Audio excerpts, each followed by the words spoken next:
Guys, so today I'm going to show you how to apply a simple slip latex prosthetic.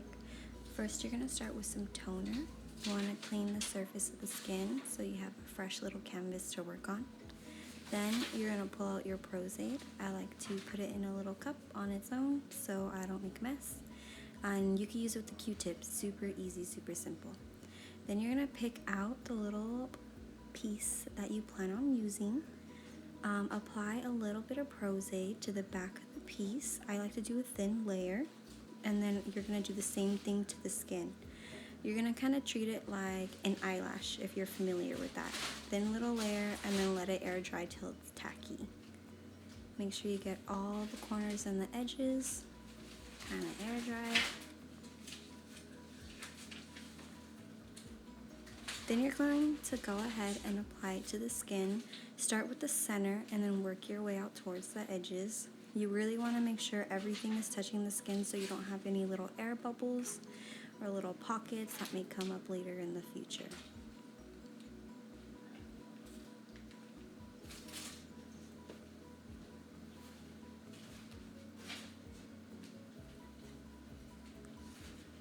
So I purposely didn't put glue all over the edges so I can show you how to fix it if that happens to you. I would just pull up the edge with a tweezer or your fingers, it doesn't matter, and just apply some Prosthetic under, and then I roll it out just so there's not too much glue under, but then that way there's enough to cover the appliance and your skin.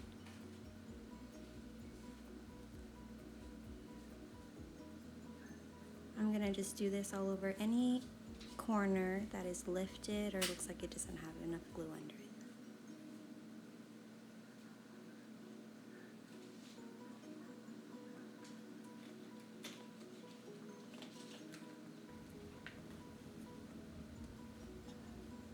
Once I'm done with that, I'm going to dip my Q-tip back into the Prosthetic and kind of just lightly dab all over the edges of the entire piece.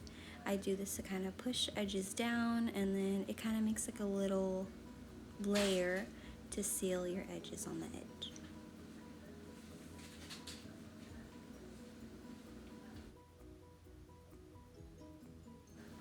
Next, you're going to set it with some setting powder. I prefer the RCMA powder, but you can go ahead and even use baby powder if you're not familiar with makeup setting powders. Just make sure your Prosthetic is dried all the way because you don't want it to get all over your brush, and then just powder your piece. Make sure it's fully covered and then get any excess powder off the skin.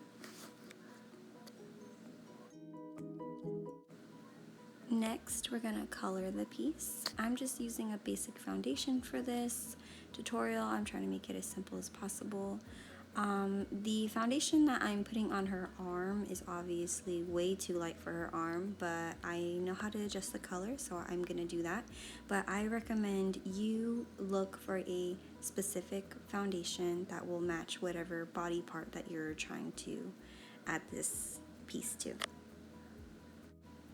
I recommend getting a foundation color, maybe a tone darker, just because the appliance itself is very light. Now here I am adjusting the color. I'm just flicking some alcohol paints onto her arm. I'm using Skin Illustrator palette, and I just made a color closest to her skin tone. I'm going to add numerous colors to it just so it all kind of camouflages and blends in. So right here I'm just adding a tone very close to her skin tone. Next, I'm going to be adding a darker brown just so I can add some freckles so it blends in better with the texture on her actual arm.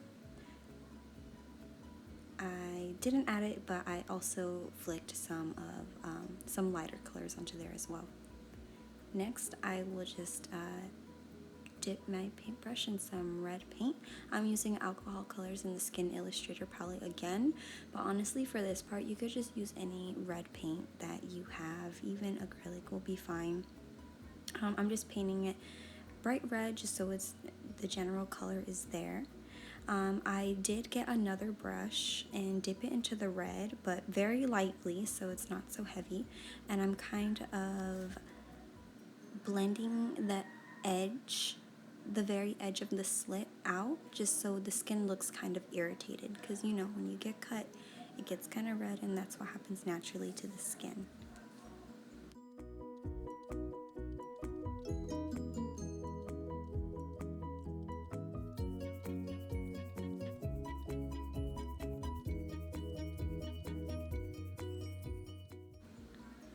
Next, I'm coming in with a darker red. I added some purple to this. I'm also using the Skin Illustrator palette for this color as well. I kind of just go in the very center of it, of whatever wound that I'll be working with. That way it kind of looks like the deepest point of the cut. And then just kind of blend the color out.